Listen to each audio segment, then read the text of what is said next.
Let's be real. Are you dreading the next time you have to tell your kid it's time to leave the park or go to bed? You know that feeling, the one right before the meltdown that leaves you both completely wiped out? It's a tough spot so many of us parents find ourselves in, feeling totally helpless. But what if you could swap those power struggles for some actual, peaceful cooperation?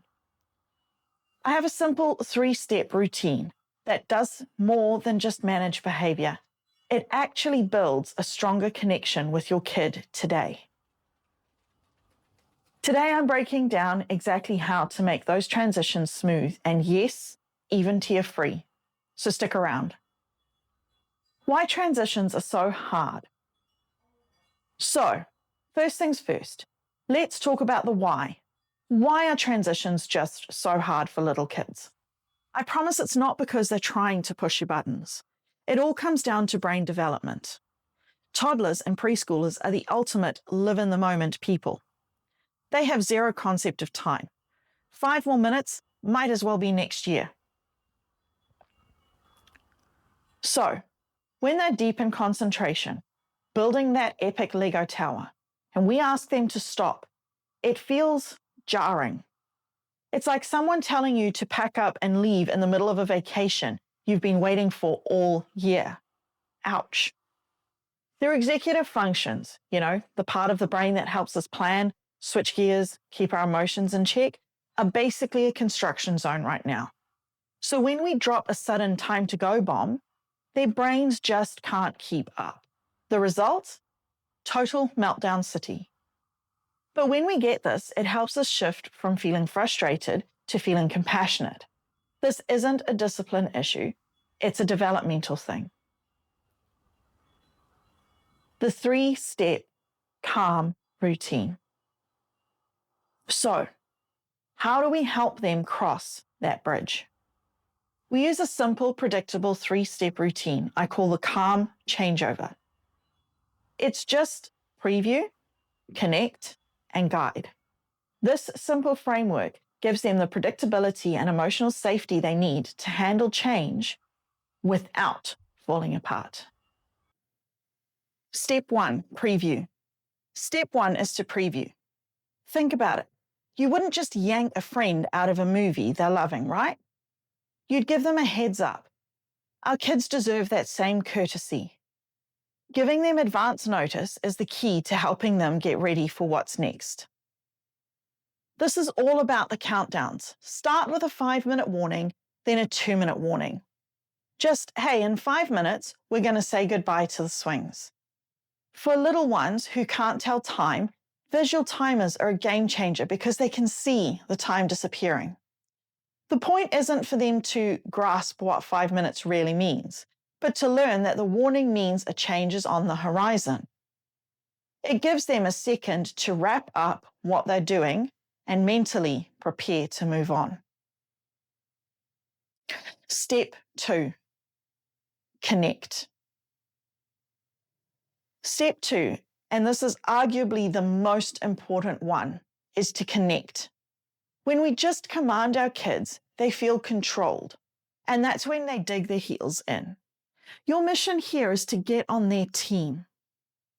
Before you even think about moving them along, connect with them.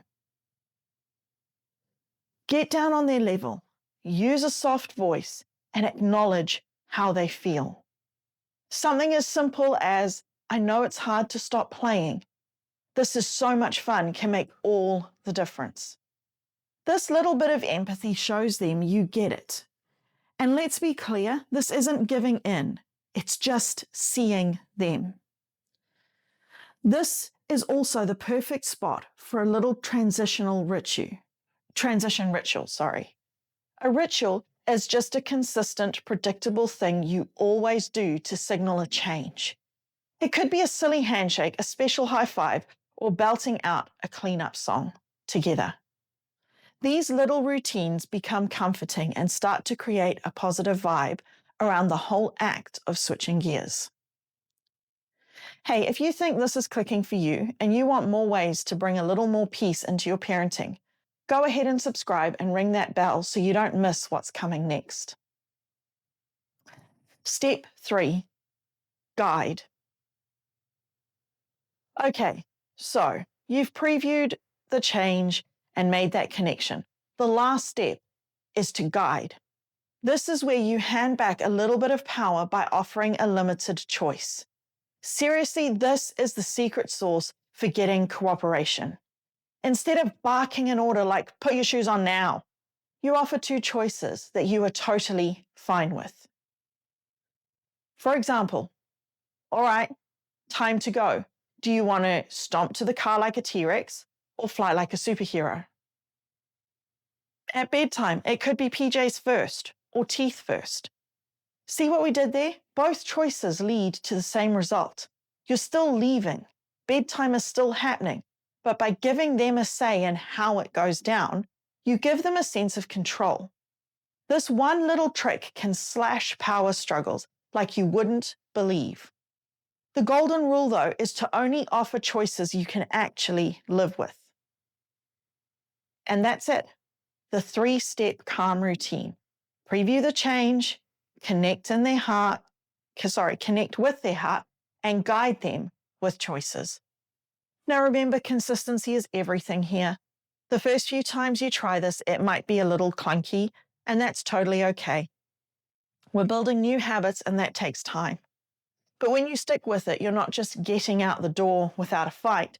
You're giving your child incredible skills for managing their emotions, and you're building a bond of trust that will last a lifetime.